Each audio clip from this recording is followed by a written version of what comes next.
Hello my loves and welcome to the ultimate guide of Split.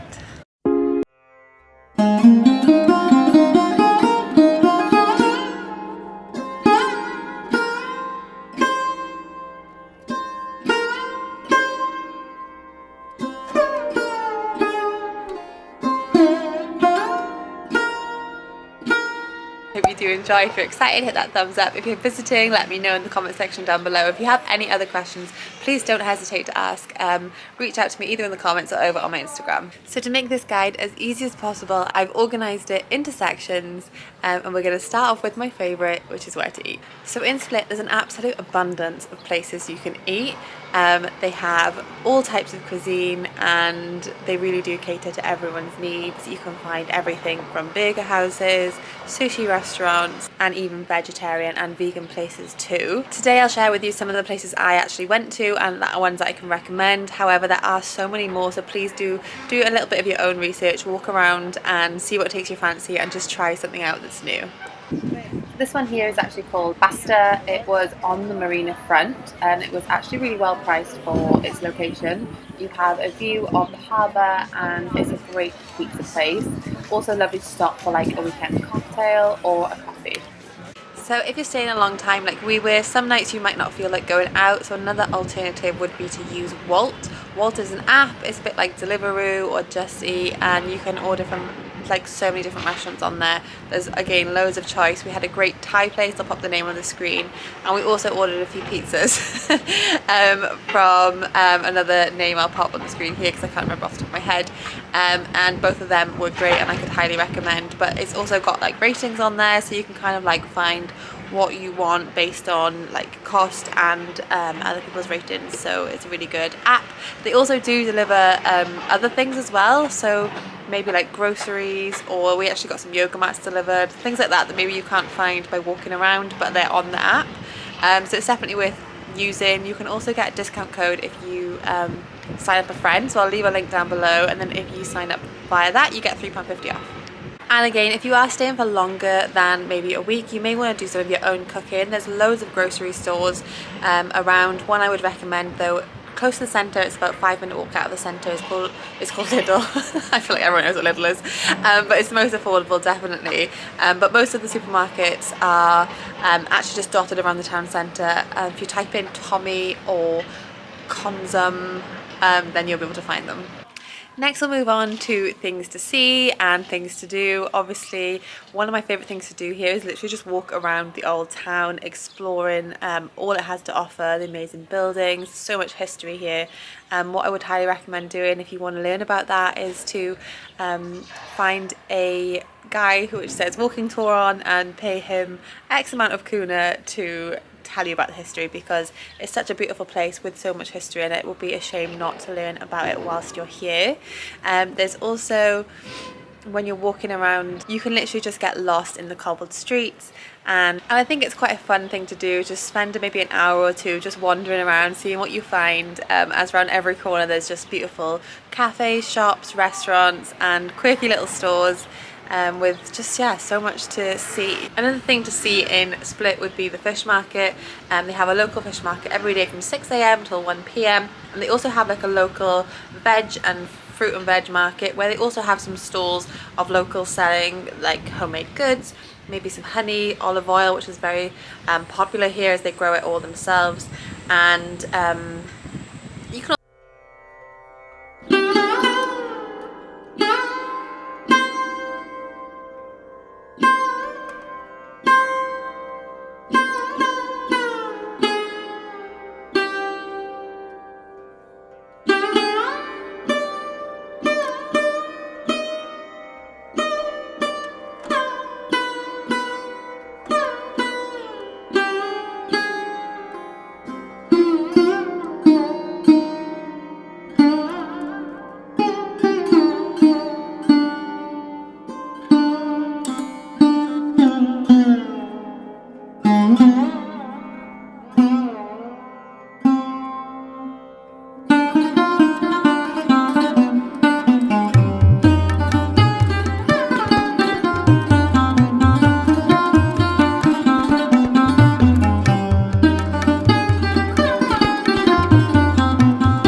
Split. They all sort of lead onto one another, so if you start walking you'll find most of them. You can either head from the centre of the river left. This is left, you'll find the first beach is the only sand beach I think in Split, and then following on from that there's more just pebble beaches. My personal favourite was if you turn right, you go past the marina, you go past a little park, and it's kind of tricky to find, but just persevere and find it, because you go around this absolutely beautiful coastline where you can go rock jumping. The water is just the clearest you've ever seen, and you find some absolutely amazing beaches there. This is all part of the Marjaran Park, so I'll pop a little picture here. The Marjaran Park is one of my absolute must-sees when visiting Split, because it's the most absolutely beautiful thing I've ever seen in my life. It's huge, so you might want to hike up it one day. There's steps you can take from just the right side of the centre of Split. I think there's 300 something steps, which will take you all the way to the highest peak. You can see Tregear from there, which is where I am actually now, and also you can just see loads of the beautiful islands. It's an absolutely great view. It would be lovely for sunrise, sunset. We hiked up in the middle of the day and it was beautiful. Just bear in mind obviously what time of year you go, it's going to be kind of toasty. Make sure you got your SPF on. But we also went around the other side of it, so you have to kind of walk through the town centre to find the other side, the other entrance. But I would highly recommend doing this because that side was stunning. Like, there was mountains, there was sea, the crystal clear waters were just beautiful. There wasn't so many beaches as such, but the walk was absolutely stunning. You can actually do a loop walk of the whole Marjaran Park. Probably take you quite a while without going to the peak, just around.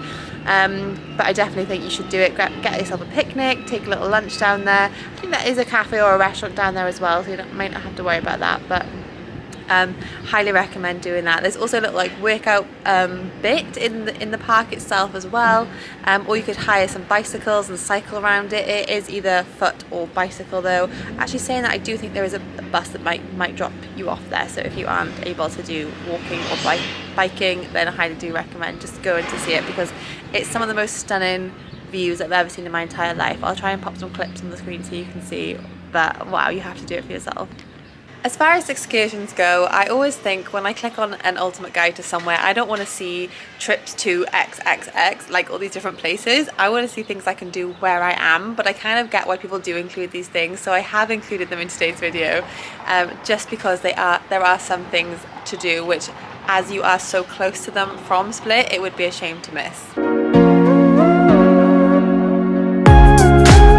So the Kirka National Park and waterfalls are around 1 hour away from Split. You can drive there or take an excursion that's planned already. We decided to rent a car and drive ourselves. We parked a little bit further away, and then you can get this awesome boat which takes you, it's about 15 minutes on the boat to the national park and to the waterfalls. And we actually decided to walk back. It's about an hour long walk if you did want to do that. So it costs around £10 each to get into the waterfalls, and it took around 2 hours probably just to see it all at like a leisurely place. There is also like food and drink there, coffees, beers, those kinds of things, but you can also take your own in, which is quite nice. So another excursion would be to take a trip to one of the islands. We actually visited the third biggest island here in Croatia, which is called Brač.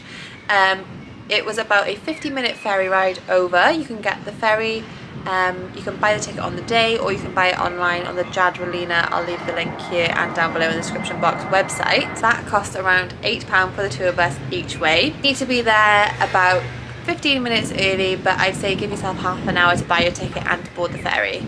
There are also other excursions that we haven't done but that are very well known here, which such things as there's a blue cave tour, and like I said, lots of other island tours. I think there's like a tour you can go around 5 of the islands in one day, those kind of things. So lovely options to do if you were looking to see more of Croatia. Okay, so I've dedicated a separate part of this video to coffee shops. If you are a digital nomad or traveling as a entrepreneur and you want to work for some coffee shops, these are my top picks. Also places to get a really good coffee, which is super important for me personally, and also the Arca working spaces, which I will pop on the screen as well. Okay, so number one has to be, it's called Terraca Videlica. I have no idea if that's right, but this one is 100% for views. Also, you can get the kava slug there, which is a traditional Croatian coffee. You can either have an espresso, and then it has basically this like ice cream style cream, so it's like this really cold cream just in the top. This was an absolute treat. I love these, so definitely try that. Or it's just great for like views, but this is just a lovely place. I could just imagine, I didn't actually work here, but I could imagine working here and it just being the dream come true. My second pick is actually a coffee slash gin house. We didn't go back for gin, but I think it looked insane. The coffee there was the best coffee I did have in Split, and I'll leave the name of this place on the screen.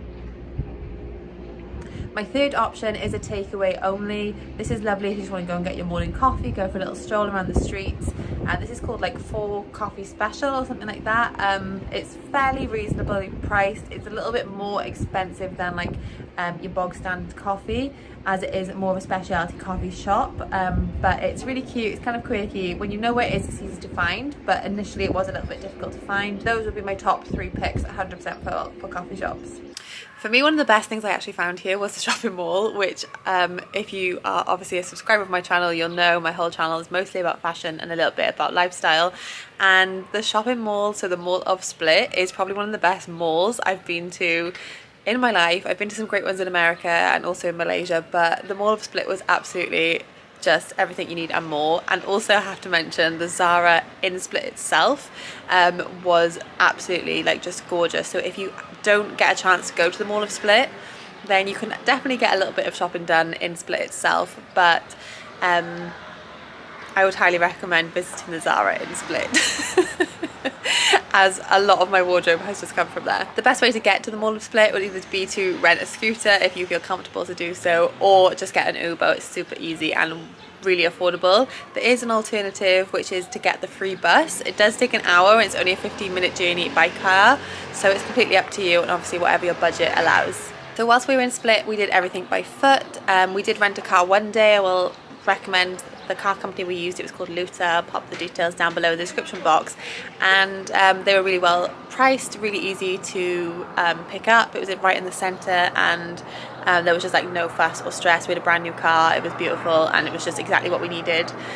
So personally, I think you can get around mostly on foot, but if you are going to do any excursions, you can obviously do paid ones, or if you want to do it yourself, you can hire a car for the day. So it's entirely up to you and your budget. You do see a lot of scooters around as well, like the like electric scooters. So if anyone is looking for some way to get around that's a little bit easier, we did do a lot of steps, I'm not gonna lie, but I think it was definitely lovely, and you get to see a lot more by foot. Obviously it does restrict you a little bit from going too far if you're not keen on walking for a long time. Some of the beaches were a little bit further, but we enjoyed the walk to get to them. You could also rent like a bicycle or a moped. Both of them are kind of like, I guess, reasonable. If you're here for a short time, maybe you could negotiate for a long-term rental if you're here for a little bit longer like we were. Like I said, I honestly think you can see most of the places that you want to see in Split by foot. A few additional extras that I forgot to mention would be when you've arrived in Split, you can get an Uber from the airport super easy and probably a lot cheaper than a taxi. There's a luggage storage point if you can't check into your Airbnb as early as you arrive, called there's an app called Bounce where you can do lots of local places, and also obviously if you were going to check out earlier and still wanted to explore for your last day, you could also use this. You normally pay for either 24 hours per piece of luggage, or you can pay for like an hour, I think, or something like that, but it's very, very reasonable service. I'd say most of the restaurants are fairly usually priced. I'd say it's probably a little bit under UK prices. It depends where you eat. If you eat on the Riva along the front, it's a lot more, and then if you find more local places, it's a bit less. There are some very expensive places which I haven't really included.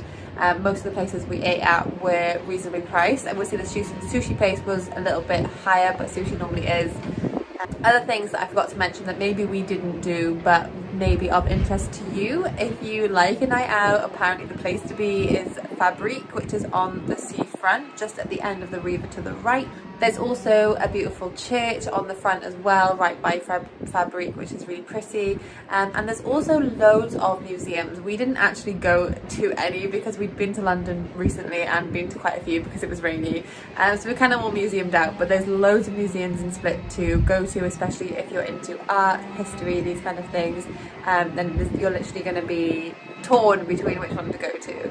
If you are on more of a budget, there are loads of if you go to the more local places, you can get a coffee for around £1. There's loads of bakeries and they love their pastries here, so you can definitely go and just pick up something like for lunch. In one of these places you get a coffee and a croissant for probably £2. You could get something for lunch for probably around £1 to £2 in the smaller bakeries, which are dotted around the place everywhere. So you definitely can see the city on a lower budget and obviously book something through Airbnb. There's also hostels here, and then obviously if you are at a higher budget, there's some lovely hotels. We booked an Airbnb for a month and we had a really good deal. I know that the prices do go up in high season, but it's obviously if you can spend a bit of time looking, you definitely can find some good bargains. Another thing Split has an abundance of is ice cream shops. So there's so many ice cream shops. I would say though my favourite was called Luna's or Luca's. I'll pop it here. And the ice cream there was amazing. I think it's all homemade. They also have cakes in there which looked insane. So if you have a special occasion or event, it would be a great place to pick up a cake for that as well. And then finally they also had these cute pastry shops called Bobby's, which also sold ice cream, which were amazing. They did like lovely strudels, lovely things for lunch. A little bit more expensive than like a standard bakery, but really would recommend trying them because they're lovely and they're almost on like every corner here. So if you have any more questions about your visit to Split, please feel free to message me over on Instagram or leave a comment into today's video. If you found it useful, please let me know. Leave a thumbs up.